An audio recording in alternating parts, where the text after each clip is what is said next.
Hi friends, what's up and welcome back to another Coffee Talk podcast episode. I am very excited to be here and chatting with you guys today. I'm doing some requested topics and they all blended very nicely together into what I believe is going to be a very nice discussion on things like dating, love, finding the one, so on and so forth. So to begin, I will let you in on what the actual requests were because they really did frame out our conversation today very well.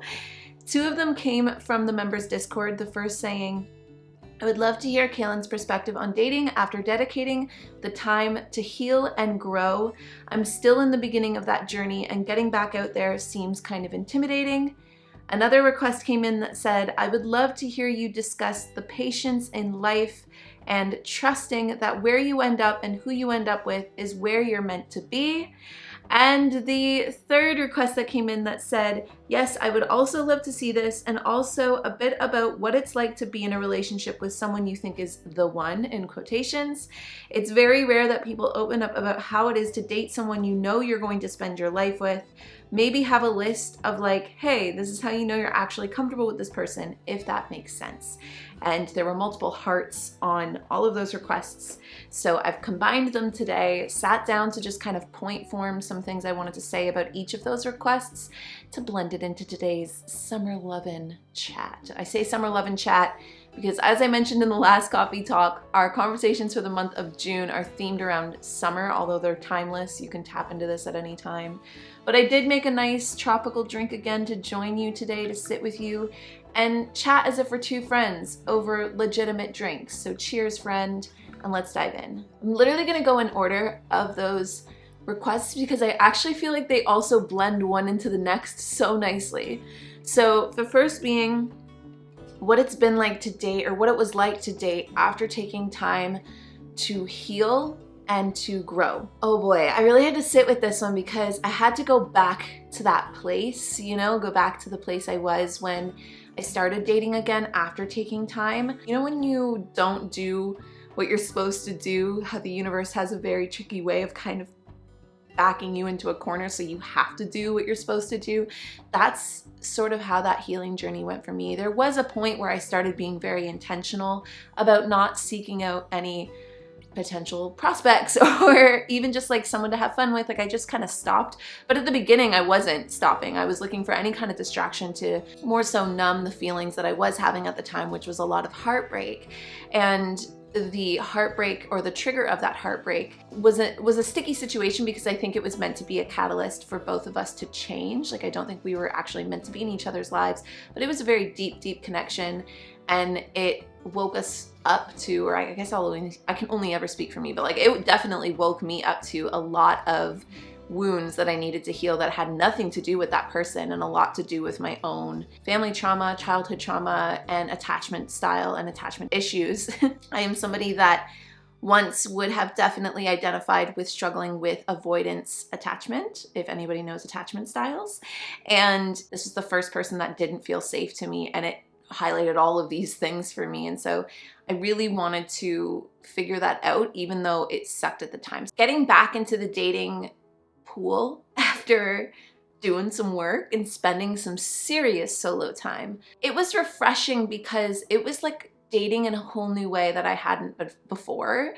There were things that I just did not waste time on, that before I had gone through that healing journey, I kind of would just give like everyone a chance, or I would try to see the good in everyone, which is a great quality, a very redeeming quality, but you're allowed to have things that are like straight no's for you, and I wouldn't have known that if I didn't go on that journey. So I'm not saying it was a bad thing, but there was a lot more self-respect I had going into the dating game again, and a lot more like, nope, no time for that, and instant cutting it out and not actually wasting time and effort and energy on. It was also challenging because I feel like doing a lot of work, especially work on your own, is great. It's amazing. But there's also a leg of the journey, a leg of the healing and growth that comes from entering back into relation. And it doesn't necessarily have to be like into a relationship, but I think that once you start dating again, it's almost like round 2 of your healing and growth. If you're talking about the type of healing and growth that comes from attachment styles and love and relationship, because you can only do so much work on your own. And there is a safety in basically staying single and just continuing to heal and be on a spiritual journey. And it wasn't until I was ready to like take the courage to take the plunge again and risk being vulnerable, risk being seen again, risk all of the work that I felt like I had done, that the challenges did crop up again. But it did feel like it was the second part of that healing journey. I did notice huge areas of improvement. It wasn't until I started dating again that I really got to see how much work I had really put in, which was a very satisfying feeling. Like something that you should honor it when you notice it and when you feel it. Because if you've done a lot of work and then you go back out and you start dating again and you notice things that used to bother you or would have triggered you or whatever it is,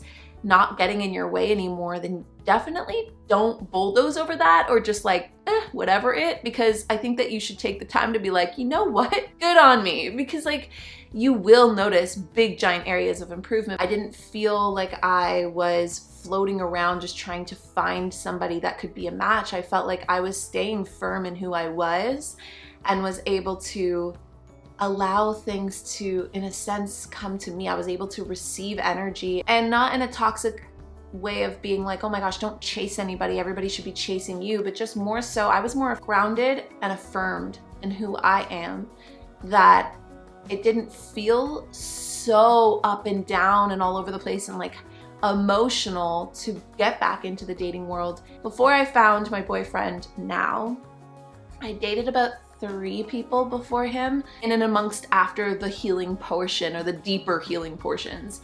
And so one was somebody that I had had history with, 2 were new people, and all 3 were very, very different experiences. But again, because I was coming from a much more grounded place, I was able to know right away, oh, yep, that's the point of no return. And whereas before I had been on that journey, I would have kept returning and kept trying to fix things or fix people in a sense, or give that grace or give more forgiveness that wasn't necessarily deserved or needed. And I was able to be so much more firm about what I wanted, what I needed, what I was looking for. And when things didn't match up, I didn't have to waste as much time. I didn't have to invest way more than I should have been.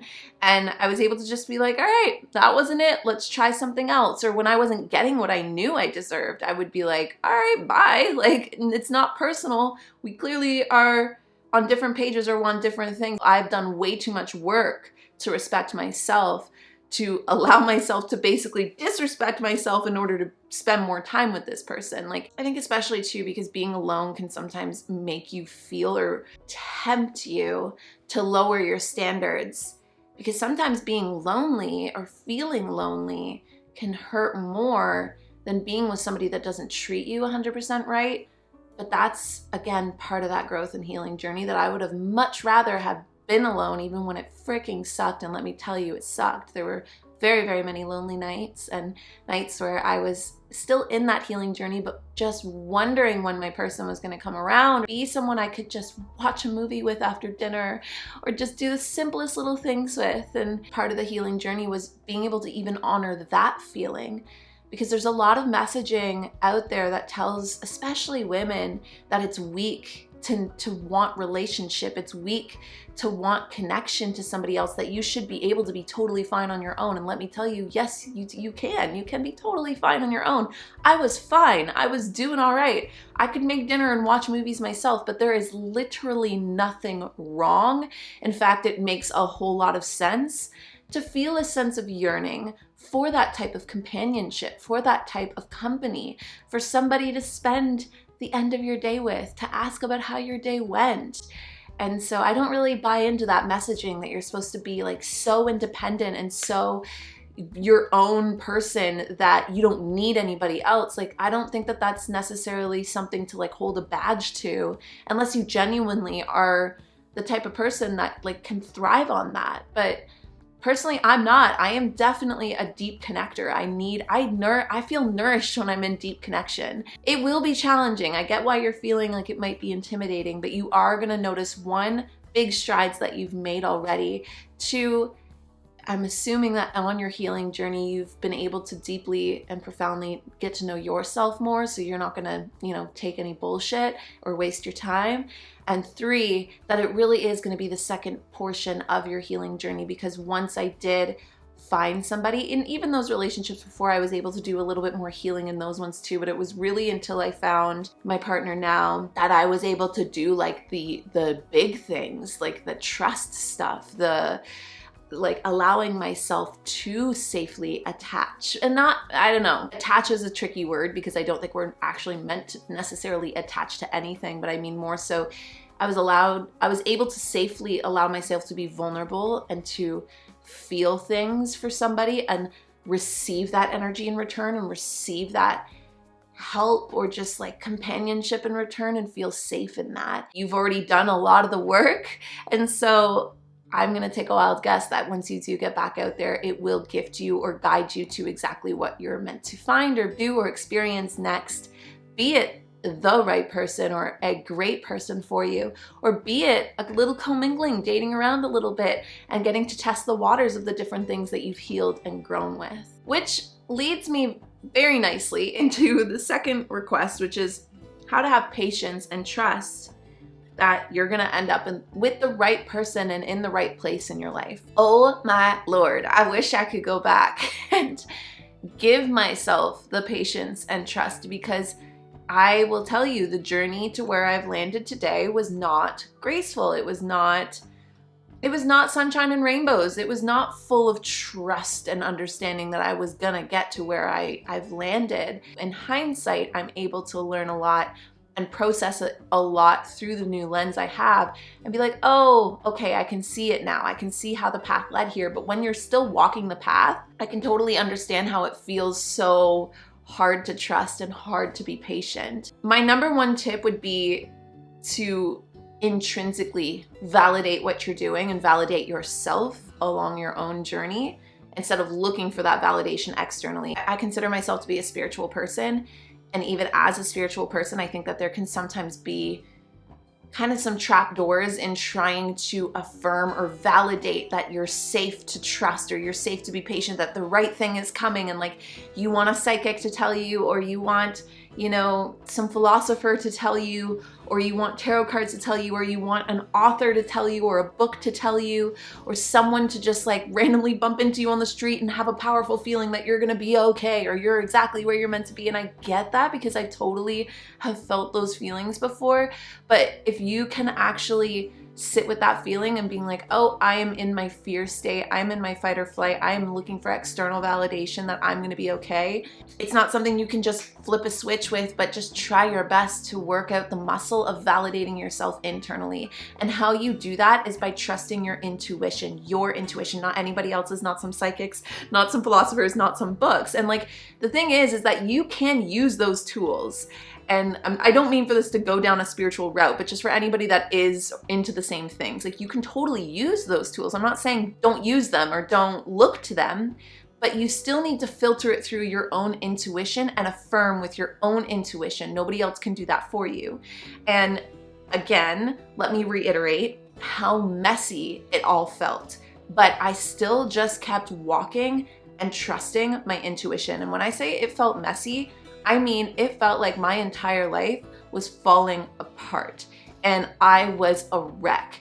And yet somehow there was this thread, this little voice in the back of my head, this intuition that kept telling me or pushing me or kind of guiding me to keep going one more step, one more step, one more step. And I didn't need to see the full path. I was literally just trying to focus quite truly on that one more step. And I didn't know why, I didn't know how, but I had to trust it because it was all I had in life. In many different scenarios that I've been through, it's all I've ever had was that inner voice, that inner guidance, that inner light. And so trust your intuition, especially when it feels like life is a chaotic mess and everything is falling apart, because odds are it will fall back together, and it can't fall back together in the right way or with the right person or at the right time until you let it fall apart. And the only raft to hold on to in that storm is your inner intuition, and you need to validate yourself. To know the difference between your intuition and your fear state is that your intuition will not scream at you, it will not yell things, it will not make things super evident, it will whisper. It will require sometimes getting really quiet with yourself. It'll be that little tickle in your tummy that tells you to choose left, even though every instinct is saying choose right. It's like that voice that is soft but strong. Might not make sense to literally anybody, and sometimes it doesn't even make sense to you, but yet somehow you know you just have to do this thing, or you have to make that choice. Do it. While you're waiting, it's better to be impatient and, as tricky as it is, in pain, because when you're in pain, you're working through a healing process, than it is to surround yourself with low quality or low vibrational things that are gonna just anchor you and weigh you down in life that aren't meant for you. And again, come back to your intuition with knowing the difference between those things. And again, this is the type of advice that when I was going through it, I would have been like, yeah, screw you. So I totally get it if you kind of want to say the same thing to me now, saying this to you if you're going through this. But where you're meant to be and who you're meant to be with is exactly where you are right now. And I get it. That's not what you want to hear. But like, I just mean, even with the path I walked to get to where I am today, where I was during the times where I was just desperately looking for a sign that something was going to turn out okay, I was still right where I needed to be with who I needed to be with, which was mainly myself at that time. Because I was there and because I honored it and kept trusting it and walked it even when it freaking sucked, I was able to find myself here. Yes, this is now where I'm meant to be and who I'm meant to be with. And it feels good, but it doesn't mean that where you are meant to be and who you're meant to be with is always meant to feel good. It did not feel good 2 years ago. It didn't feel like I wanted to do anything to avoid or distract myself from where I was and who I was with, which was myself, because it felt painful. But it starts here. It starts now. Everything starts in the here and in the now and in the present. If you do trust your intuition and you trust yourself and you allow yourself to open up to the wide range of the human experience, meaning that it's not always gonna feel good. Sometimes it's painful and it hurts, but that is actually gonna be part of the strength that allows you to grow and learn and end up in a place that feels good and feels amazing. And that's how you can have patience and trust that it'll work out, because you are learning the things you need to know. If you don't know yet, it's because you're not meant to know yet and you're still learning. And the things will come when they're meant to come to you. Trust your inner self. There's a little shadow work you can do here too. Like, why wouldn't you end up in the right place? Why wouldn't you end up with the right person? And you're gonna have all of the fear that pops up into your head. Those are your blocks right now. That's where you're meant to heal. That's the shadow work you're meant to do. Because my answer to that would have been, well, it didn't work out with my parents, or is love even real? Or, I would have all of these blocks that I was still working on, still healing. Or what if I'm not good enough? What if, nobody's ever good enough? What if every relationship is doomed to fail? And those were the things that I was working on. Those were the things I was doing in therapy. That was the work that I was having to heal within myself at the time. Even too, like, why wouldn't you end up where you're meant to be? Are you not honoring your intuition? Are you not honoring the little voice inside that's telling you to go a certain way or trust a certain thing? Or because if you aren't, then there is going to be an inner state of fear that's going to say, like, well, what if I don't end up in the right place? Well, it might be because subconsciously you're not doing the right things. You're not following your intuition. Of course, the universe wants you to thrive. Or if you don't believe in that, then like you yourself, internally, your subconscious wants you to live and thrive. So why wouldn't you end up in the right place with the right person, doing the right things, What is it like to be with someone you think is the one, and to make a list of things that allow you to know that you're comfortable with this person? Okay, so I do have to start by saying, personally, and nobody else has to agree with me on this, but just personally, I don't totally believe in the one. I don't think there is one, period, for you out there in this life, because I think, one, that's very limiting to believe, and two, the more that I have come to commingle in life and understand connection and others, the more I've understood that there's a bunch of ones, there's a bunch of people, and it's just a different level of definitely compatibility and comfortability. That said, when you do find somebody that you are compatible with, that you are comfortable with, you might then decide, all right, I'm gonna be with this person. I'm gonna start a life with this person. It starts with choosing each other. Like, you genuinely have to choose each other every single day that you do choose each other, and you continue to walk that path together and build a life together, build experience and memories together.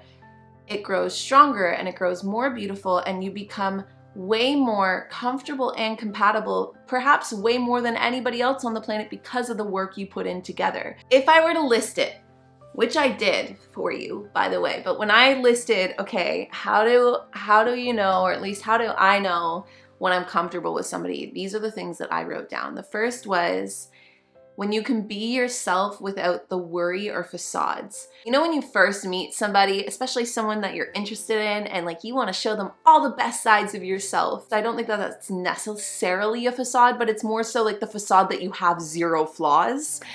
When that fades away, that's how you know you are comfortable with somebody, when you don't always have to show up and show them your brightest, best self all of the time. When being around them doesn't come with all of this worry and self-consciousness. When you laugh together, when you trust this person on many different levels, when you can show them your flaws, so the facade kind of drops, but they also show you their flaws. When someone comes in and compliments you and compliments your life, but you're still able to be your own full, whole being, that is how I feel like you know someone could be a good one. To balance all of these happy, great things, I think it's also too when you're able to face problems, work on them, and solve them together. My boyfriend and I now, when we first met, the first few months were the rockiest of our relationship. Not even rocky, it was just like we had to learn each other, and we did. We learned each other very, very quickly because we are so vastly different that in the first few months, things cropped up where it would be like, oh, you're seeing this so differently than I'm seeing this. We were able to come together with a mutual respect and understanding and be like, oh, okay, I understand how you're seeing this. You're understanding how I'm seeing this. Can we do this instead? Can we compromise in this way? The next time something similar would come around, because we had done that, that's where I knew it was like, oh, this is a strong relationship, because when it would come back around again, it wasn't an issue again. It was like we already knew, because we already figured that out last time, and so we would do exactly what we had learned from that experience. And so facing problems and learning how to solve them together as a couple, I think, is a huge, huge attribute towards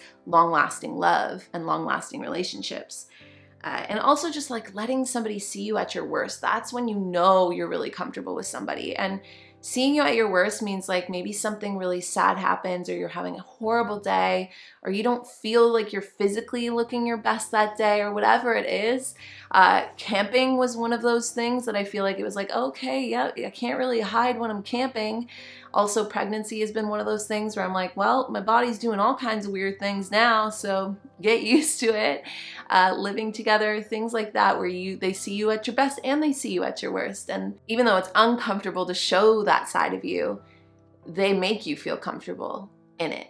And the last little bit is, what is it like to be with somebody that you think is the one? For me, it has felt very, very grounding. It has felt like home in a sense, and I have lots of pregnancy hormones running through my body right now, so that's gonna make me emotional to say, because going back to the beginning of our coffee talk today, talking about going through the healing journey and going through so much growth, like a lot of the healing and growth I had to go through came from like my initial understanding of what home is and what family is. Start my life and start a family and be with somebody that I genuinely can see myself being with and loving for as long as, you know, God or the universe will let me. It's felt very much like home and a new sense of home. Ooh. I'm gonna take a sip. I get these small moments of gratitude, but I don't even know exactly how I would put a human word to the feeling, but it's putting away groceries or talking about something over morning coffee in bed, where it's so simple, but I go back to that past version of me that was like just waiting for that moment to come. And like, I never want to take those moments for granted, because of knowing how the journey that it took to get there, you know? Again, coming from a past of identifying with more avoidant attachment styles is, oh my gosh, what if something happens to this person now? Like, this person holds such a special place in my heart, and we've taken all of these big steps, and like what if something ever happens to them? But I think that comes back to like, we're not meant to attach to people. You're meant to love them and cherish them and appreciate them. But that has been a new experience too, with finding somebody that I'm like, wow, this isn't just a relationship. This doesn't feel like me trying to figure out where I'm meant to be or who I'm meant to be with. Like, we're walking the path with, like, we're doing the thing. And it sounds silly, and it's probably a little bit of anxiety as well too, but I'm just like, anytime he goes anywhere, I'm just like, make sure you please drive safe, or like, don't do anything stupid. Like, that was a challenge I didn't have to think about when I was safely single, was not having to worry if I was gonna lose anybody. And so now it's like, oh my gosh, like, what if something ever happens to you? Like, I want you to be so healthy, and I want you to drive very safe.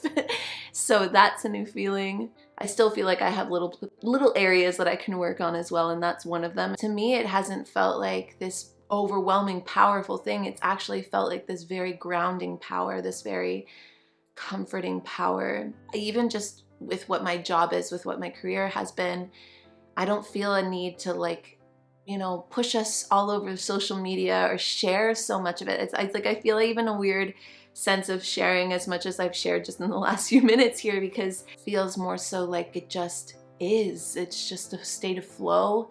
It's a state of comfort. It's a state of trust. It's definitely got its challenges, and it's definitely got its like moments of, oh my God, like, can you not throw your socks on the floor? Like, those are the silly little things that I think that one day too, if anybody's seen Good Will Hunting, where he talks about how when his wife passes away, he like misses when he used to hear her fart in the night, and like how that was like a cute thing that he'd laugh about, and now like he would do anything to like hear his wife fart in the night.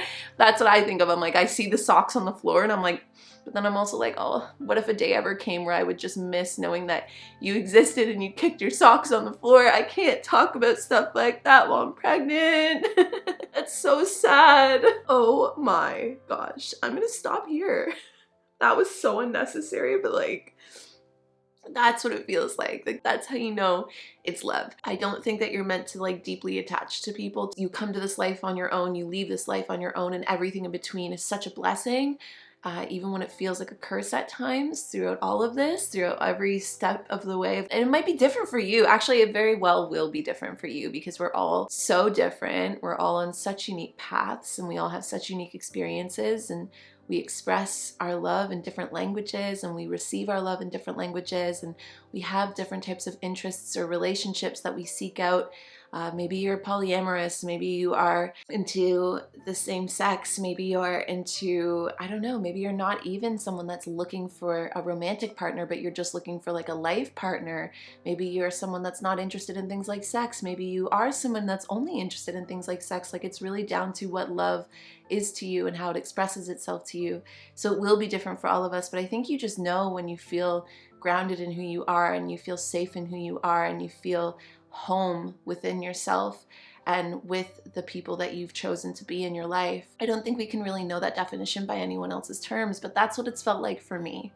And that's where I'm gonna leave this chat. Let me know your experiences and your thoughts on any of the topics that we covered today. Like, how do you feel like, you know, you've found someone you can be comfortable with? Or if you're on a journey of learning how to have patience and trust, what is it like? Or if you're on the other side of that, what helped you? Or what was it like dating again after you went on a growth or healing journey? Or are you on a growth and healing journey? I want to hear all of your guys' experiences down below, but also too, just to start off conversations and keep this forum down below almost like a safe place you can go to have this type of conversation with other people that are in the same realm or on the same wave. So with that, I love you guys all the way to the moon and back. Thank you for chatting with me today, and I will talk to all of you guys in our next Coffee Talk podcast episode.